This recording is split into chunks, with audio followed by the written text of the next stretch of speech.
घर की बेटी दाल बराबर। आन्या डांस करने में उस्ताद। एक स्टेप जो वो देख लेती तो हूबहू उसे उतार देती। अरे आन्या बेटा, मेरी बेटी को भी डांस सिखा देना, उसका एनुअल प्रोग्राम है। हाँ आंटी, क्यों नहीं, अब कल शाम उसको भेज देना, मैं सिखा दूंगी। हाँ हाँ, नचनिया ही बन, आस पड़ोस के लोग तुझे इस्तेमाल कर रहे हैं। माँ, इस्तेमाल मेरा नहीं कला का हो रहा है।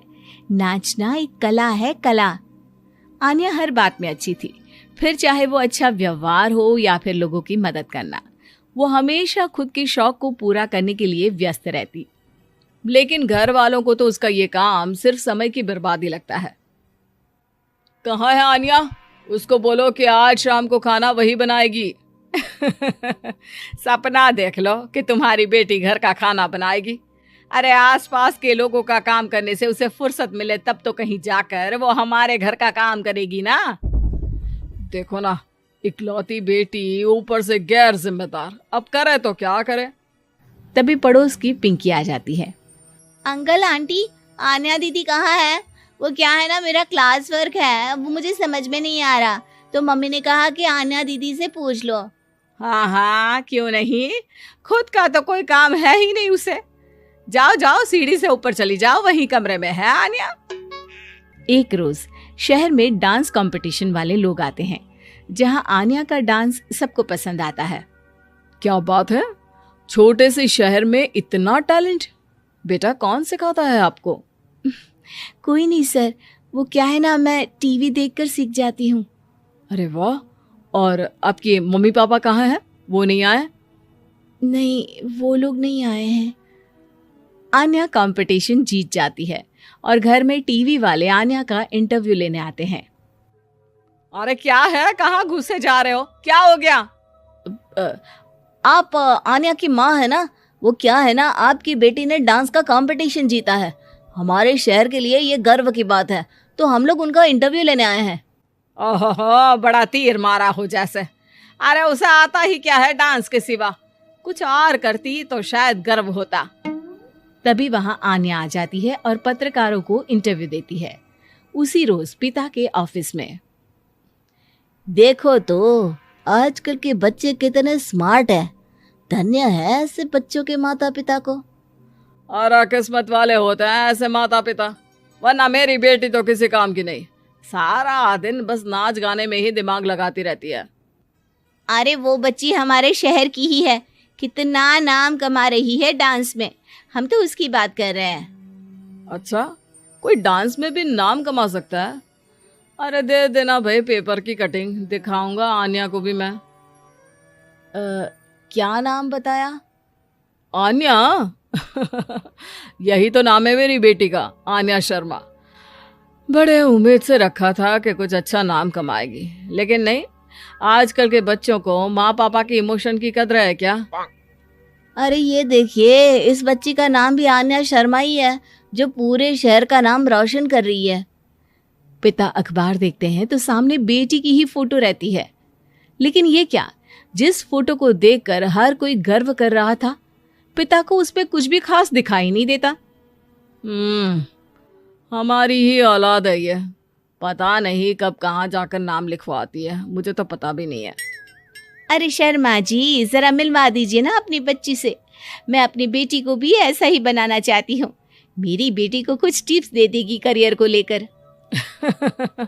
अच्छा, ये दिन आ गया आपकी बेटी के, ले आइए कभी भी, लेकिन बाद में अफसोस ना करिएगा।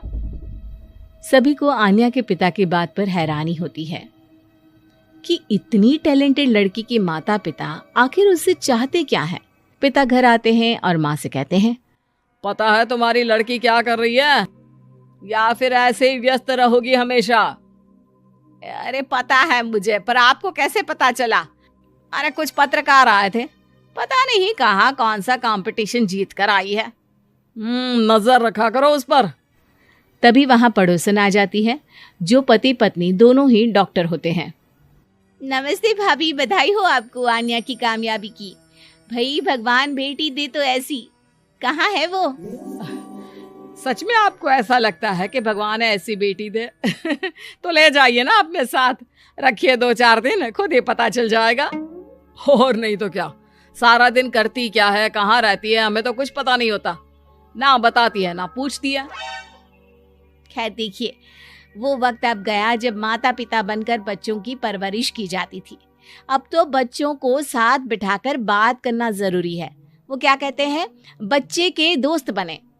तो क्या आप दोनों अपनी बेटी के दोस्त हैं? हाँ, बस अब यही बाकी रह गया था। खैर बताइए, क्या काम है आपको? वो क्या है ना, मैं और मेरे पति दोनों को ही इमरजेंसी कॉल आ गई है अस्पताल से। मेरी बेटी आन्या की अच्छी दोस्त है, तो मैं क्या उसे आन्या के पास छोड़ दूं अगर वो फ्री है तो? माँ कुछ बोलती उतने में ही आन्या आ जाती है। वाह आंटी, क्यों नहीं, मैं फ्री ही हूँ, आप निश्चिंत रहिए, मैं उसका पूरा ख्याल रखूंगी। थैंक्स बेटा। वो अपनी बेटी उनके घर छोड़ जाती है, जो आन्या की उम्र की ही होती है। ये क्या मजाक है आन्या? हम लोगों को सोना भी होता है और हर घर का अपना कायदा होता है। मुझे बिल्कुल पसंद नहीं है कि तुम किसी को भी घर में घुसा लो। धीरे बोलिए पापा, कैसी बात कर रहे हैं? अंकल आंटी डॉक्टर है, पता है ना डॉक्टर का फर्ज क्या होता है। अगर वो किसी की जिंदगी बचा रहे हैं तो क्या हमारा फर्ज नहीं बनता कि हम भी उनकी किसी न किसी तरह से मदद करें? आपको तो पता है घर पर अकेले रहना कितना अनसेफ है। हाँ, तो दुनिया को सेफ करने का जिम्मा तू नहीं ले रखा है? अरे बहुत महंगे अस्पताल के डॉक्टर हैं वो लोग, खूब पैसा मिलता होगा, लेकिन ये नहीं कि मेड रख ले। क्या कहती आन्या, कैसे माँ पिता को समझाती कि किसी की मदद करना कोई बुरी बात नहीं है। खैर कुछ महीनों बाद आधी रात को माँ जोर जोर से चिल्लाकर आन्या के कमरे में जाती है। बेटा बेटा आन्या, पापा के सीने में दर्द हो रहा है, बेटा कुछ कर। हाँ माँ, मैं डॉक्टर को फोन करती हूँ। आन्या डॉक्टर को फोन करती है, लेकिन माँ डॉक्टर को तो आने में काफी वक्त लग जाएगा, मैं पिंकी के पापा को बुला लाऊं? अरे वो नहीं आएंगे बेटा, वो लोग बहुत बड़े डॉक्टर हैं और हम लोगों के पास इतने पैसे भी नहीं है। माँ, मैंने डांस कंपटीशन में जो पैसे जीते थे वो है मेरे पास, आप चिंता ना करें, बस पापा का इलाज करवा ले। आन्या के कहने पर वो बड़े डॉक्टर ना सिर्फ आन्या के पापा का इलाज करते हैं, बल्कि उन्हें ठीक करके घर भी ले आते हैं। आज मैं सिर्फ अपनी बेटी की वजह से बच गया। भगवान सबको